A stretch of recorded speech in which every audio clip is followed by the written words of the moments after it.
Air hostess बहू। लंबी, गोरी, सुंदर दिखने वाली आन्या को एयर होस्टेस बनने का शौक था। वो दिन हो या रात सिर्फ एयर होस्टेस बनने के सपने देखती, वैसे ही वीडियो देखती और वैसे ही बोला करती थी।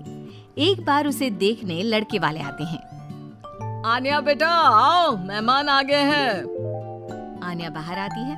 वो एयर होस्टेस की ड्रेस पहनी होती है। आन्या मेहमानों से बिल्कुल एयर होस्टेस की तरह बात करती है। आप सभी लोगों का हमारे शर्मा हाउस में स्वागत है। उम्मीद है आप लोगों को हमारे घर की मेहमान नवाजी के साथ ही मैं काफी पसंद आऊंगी। आप लोगों से निवेदन है कि अगले आदेश तक अपनी सीट की बेल्ट बांध ले, हम जल्द ही उड़ने वाले हैं। होने वाली सास बोल पड़ती है। उड़ने वाले हैं? अरे कहाँ उड़ने वाले हैं? ये किसी घर में आए हैं या प्लेन में? क्या है भाई साहब, ये आपकी बेटी को क्या हो गया है? तब आन्या की माँ जवाब देती है। वो क्या है ना, थोड़ी मजाकिया किस्म की है हमारी बेटी। वो तो दिख ही रहा है। वैसे क्या आन्या बेटी, एयर होस्टेस हो क्या आप? हो नहीं, पर हो जाऊंगी। 2 राउंड क्लियर है, बस अब तीसरे राउंड के बाद ज्वाइनिंग, फिर मैं बन जाऊंगी एयर होस्टेस। वाह वाह, सुना है एयर होस्टेस खूब कमाती है। और नहीं तो क्या, हर ट्रिप के पैसे, ऊपर से विदेश घूमो। मैं तो जल्द ही उड़ जाऊंगी। आन्या की बात सुनकर सास को लालच आ जाता है। वो मन ही मन सोचती है, मजा आ जाएगा, मैं भी बहू के साथ कभी अमेरिका तो कभी कनाडा। उधर आन्या मन में सोच रही होती है, ये रिश्ता मेरे लिए ठीक रहेगा। चुस्त लग रही है बुढ़िया, अपना घर संभालेगी, मैं प्लेन में, ये घर में। और फिर हंसते हंसते ही आन्या के मुंह से निकल जाता है, वो क्या है ना, मुझे तो रिश्ता मंजूर है जी। अरे बेटा, तूने तो मेरे मुंह की बात छीन ली। मुझे भी तो बहू के रूप में बहुत मंजूर है। तो बताइए कब की टिकट कटनी है मेरी? अरे कोई मुझसे भी तो पूछ ले कि मुझे शादी करनी है कि नहीं। ओह माय गॉड, एक एयर होस्टेस ने शादी के लिए हाँ कर दी है, तो तुमसे क्या पूछना। खैर अब मैं चलती हूँ, नमस्कार। आन्या का एयर होस्टेस बनने वाला भूत चढ़ता ही चला जाता है। खैर विवेक की शादी आन्या से हो जाती है। शादी के बाद बहू क्या बात है, लाल सी ड्रेस में बिल्कुल परी लग रही हो। बुढ़िया तू क्या सोच रही है मैं सब जानती हूँ। ये मेरे साथ लटकना चाहती है, गंवार कहेगी। अरे क्या सोच रही है बिटिया, मुझे घूर घूर कर देख रही है। अच्छा मैं ये कह रही थी कि मैंने सुना है वैष्णो देवी जाने के लिए प्लेन से जाओ तो 2 घंटे में दर्शन हो जाते हैं। वो क्या है ना, माता के दरबार में मत्था टेकने का मन था।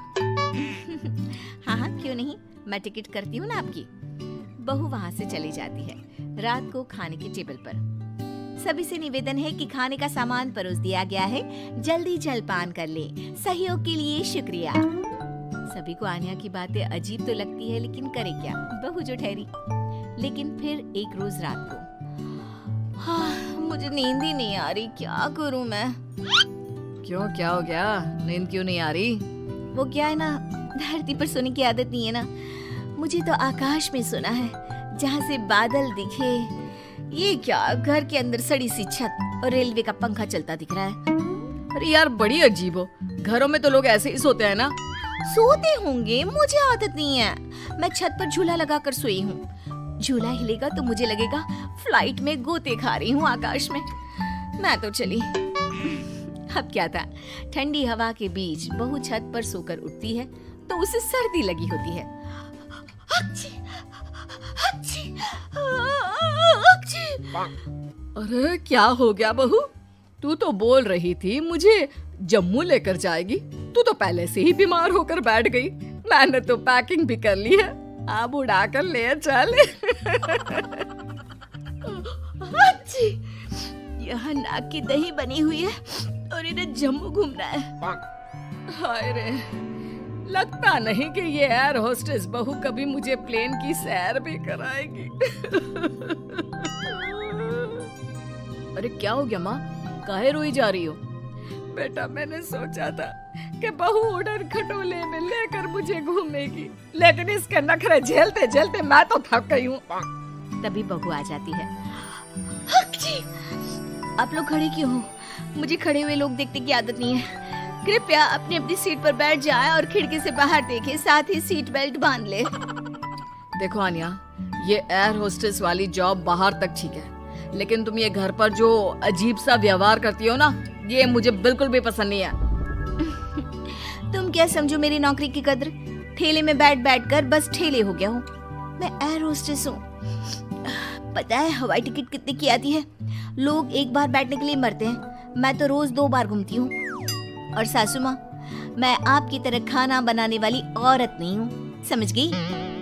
बड़े ही घमंड से बोलने वाली बीवी का ये लहजा पति को बिल्कुल पसंद नहीं आता। वो ठेला नहीं, शोरूम है। जिसे तुम काम बोल रही हो वो मेरा जमा जमाया बिजनेस है, जिसे देखकर तुम्हारे मम्मी पापा ने मेरी शादी की थी। अरे हम लोगों की फ्लाइट में तो माल्या से लेकर मोदी आते हैं। हाँ आते होंगे, लेकिन भागने के लिए, घूमने के लिए नहीं। जो भी हो, है तो बिजनेसमैन ही ना। हाँ तो वो कौन सा तेरे से शादी करने को भाग रहे हैं बहू? पानी ही पीते हैं ना तेरे हाथ से, कोई बिजनेस एडवाइजरी तो नहीं लेते क्यों? अरे घूम घूम कर खाना, चाय और पानी ही तो बांटती है ना तू। जैसे जमीन पर वेटर होते हैं, तू बस इंग्लिश में गिटपिट करती है और तू हवा की वेटर है। जब देखो तब घमंड करती रहती है। सास के मुंह से पहली बार कड़े शब्द सुनकर आन्या रोने लगती है कि तभी ससुर उसके सपोर्ट में आ जाते हैं।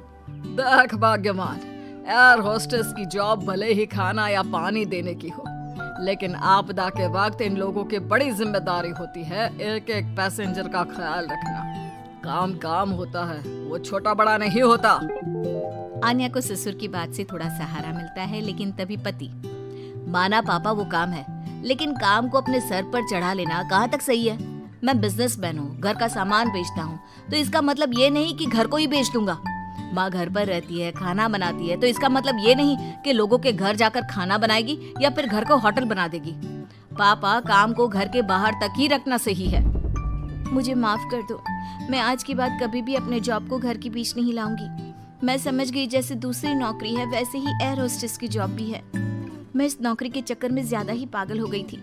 मैं वादा करती हूँ, मैं या तो ये नौकरी नहीं करूंगी या फिर अपनी हद में ही रहूंगी।